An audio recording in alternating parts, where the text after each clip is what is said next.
आता त्यांना देखील क्लीन चिट या ठिकाणी दिली। आमची मागणी एकच आहे की ही कारवाई हो, पण मंत्र्यांनी बाजूला जावं। मंत्री तिथं राहणार असतील, मंत्री त्या पदावर राहणार असतील तर त्या अधिकाऱ्यांची चौकशी काय होणार आहे? मंत्र्यांनी देखील म्हणलेलं आहे की मी दोषी असेल तर बाजूला होईल। तर माझं म्हणणं आहे दोष सिद्ध होईपर्यंत बाजूला जावं। तुम्ही स्वतःहून मंत्रिपद सोडलं पाहिजे, राज्यात मेसेज गेला पाहिजे।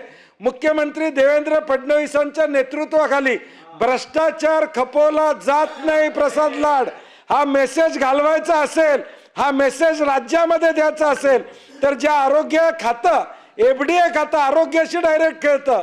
कोल्ड ड्रिंकमुळे या मध्य प्रदेशमध्ये किती मुलांचे मृत्यू झाले आपण बघितलेलं आहे। इंजेक्शन पालघरमध्ये खोटी ड्रग्ज या ठिकाणी एका केमिस्टकडे या ठिकाणी सापडले।